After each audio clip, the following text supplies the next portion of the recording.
Hello friends, welcome back to my YouTube channel. कसे आहात तुम्ही सगळे? आय होप सगळे मस्त मजेतच असतात. तर आज मी बनवणार आहे गव्हाच्या पिठाचे धापोडे. तुम्ही या फ्रेंड्स गव्हाच्या पिठाचे धापोडे बनवायला तर हा व्हिडिओ शेवटपर्यंत नक्की बघा आणि आवडल्यास लाईक, शेअर, सबस्क्राईब करा आणि छान छान कमेंट्स पण करा. तर इथे मी 4 वाटी गव्हाचे पीठ घेतलेले आहे. आता ते रात्रभर आंबवून ठेवणार आहे. फ्रेंड्स, अजिबात गुठली तयार न होता व्यवस्थित पीठ तयार करून घेतलेले आहे. किती छान मिश्रण तयार झालेले आहे, बघू शकता तुम्ही. तर आता रात्रभर हे आंबवण्यासाठी ठेवून देणार आहे. त्यानंतर मी जे अंदाज ठेवलेला आहे तर 4 वाटी गव्हाचे पीठ घेतले होते, तर त्याच्या दुप्पट असं पाणी घेतलेलं आहे. आणि इकडे बघा किती छान पीठ तयार झालेलं आहे. तर अगदी सॉफ्ट असं पीठ तयार झालेलं आहे. जसं आपण इडली बनवतो ना फ्रेंड्स, तसंच हाही सुद्धा पीठ तयार झालेलं आहे. मस्त एकदम भारी असं खूप छान अशी स्मेल पण येत होती.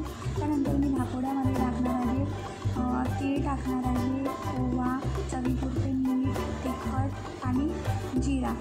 अशा प्रकारचे हे सगळं मिश्रण करून आपल्या अन्नामध्ये टाकून देणार आहे.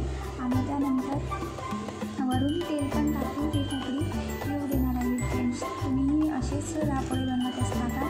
तर कमेंट सेक्शनमध्ये नक्की सांगा आणि काही चुका झाल्या त्याही सांगा, मी सुधारणा करणार. फ्रेंड्स, त्यानंतर मला इतकी काही प्रॅक्टिस नाही आहे व्हिडिओची. मी लास्ट व्हिडिओमध्ये सुद्धा सांगितलेलं होतं की मला इतकी काही प्रॅक्टिस नाही, पण मी ट्राय करते. फ्रेंड्स, तर मला नक्की सपोर्ट करा, छान छान कमेंट्स करा आणि काही चुकल्यास त्याही चुका सांगा.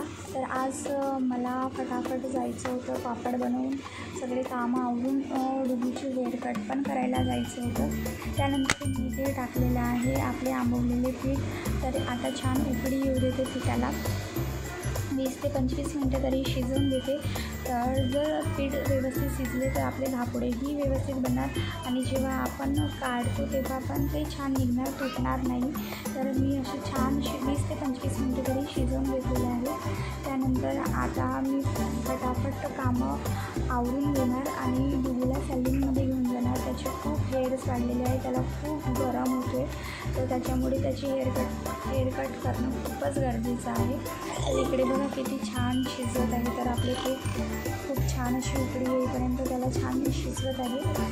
आणि त्यानंतर मी आता पापड टाकून देते. आता वरती काही शूट केलेलं नाही आहे, खूप ऊन असल्यामुळे मी फटाफट धापोडे टाकले आणि कामं आवरले आणि आम्ही निघालो तर सलूनला डुबूची हेअरकट करायला. तर डुबूचे हेअर्स बघा कसे वाढून आहेत. तर फोटोमध्ये मी तिथे लावलेले आहे फोटो, तर तिथे बघू शकता खूपच हेअर्स वाढलेले होते.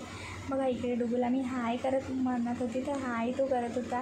त्याला जसं कर म्हटलं तर तो तसाच करत असतो. एकदम नटखटच आहे माझा डुबू. बघा कसं स्माईल करते. तर त्यानंतर मी सॅलिनमध्ये थोडासा शूट केला, कारण भरपूर रडत होता तो. अजिबात त्याच्या केसाला हातसुद्धा लावू देत नव्हता. तर मी थोडासाच व्हिडिओ शूट केलेला आहे तिथे. जशी हेअरकट पाहिजे होती तर तशी त्याने काही करू दिली नाही, तरी पण तो छान दिसत होता, मस्त. मग आम्ही निघालो घरी. त्यानंतर थोडासा त्याचा व्हिडिओ शूट केला मी. बघा कसा दिसतो आहे तेच कमेंट सेक्शनमध्ये ते सांगा. डुबू कसा दिसतो आहे, तर स्मार्ट दिसतो आहे ना फ्रेंड्स. त्यानंतर आम्ही वरती गेलो पापड काढायला.